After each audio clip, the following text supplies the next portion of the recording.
పోయినప్పుడు దయార్థ హృదయం అనేది తరిగిపోయిద్ది. ప్రేమ తరిగిపోయినప్పుడు సాటి మనిషిని ఆదరించటం అనేది తగ్గిపోయిద్ది.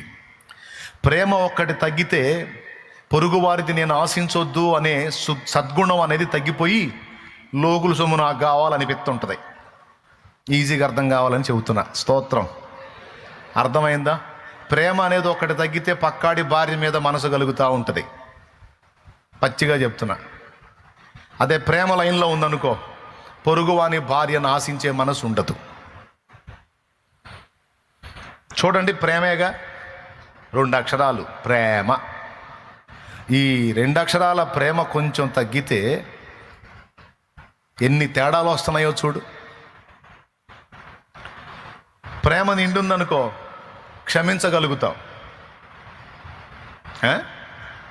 ప్రేమ నిండుందనుకో పోనీలే అనుకోగలుగుతావు. ప్రేమ నిండుందనుకో సాయం చేయగలుగుతావు. ప్రేమ నిండుందనుకో ఆదరించగలుగుతావు. ప్రేమ నిండుందనుకో ఇతరులకు సువార్త చెప్పగలుగుతావు. ఎందుకు? వాళ్ళ ఆత్మ నశించిపోకూడదు, వాళ్ళని నువ్వు ప్రేమిస్తున్నావు కాబట్టి. ప్రేమ నిండుందనుకో ఇతరులది ఆశించవు, ఎందుకంటే నువ్వు వాళ్ళని ప్రేమిస్తున్నావు. ప్రేమ నిండుందనుకో అవసరమైతే నీకున్నది ఇతరులకు పెడతావు. ఆ ప్రేమ తరిగిపోయిందనుకో లోకుల సొమ్ముని నువ్వు ఆశిస్తుంటావు. సో ఇన్ని లక్షణాలు దేన్ని ఆధారం చేసుకొని ఉన్నాయి? ప్రేమ. ఇప్పుడు ఈ ప్రేమ అనేది ఒకటి తగ్గిందనుకో ఇక ఎన్ని లక్షణాలు తేడా పడుతుందో చూడండి. రక్తం ఒకటి తగ్గితే ఎన్ని రకాల రోగాలు కనపడుతున్నాయి అన్నట్టు.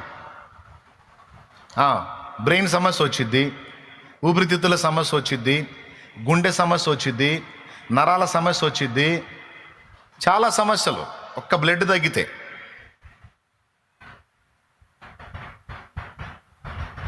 అలాగా ప్రేమ అనేది ఒక్కటి తగ్గితే మనలో ఇన్ని రకాల విషయాల్లో మనం లాస్ అవుతాం, ఇన్ని రకాల విషయాల్లో బలహీన పడిపోతాం.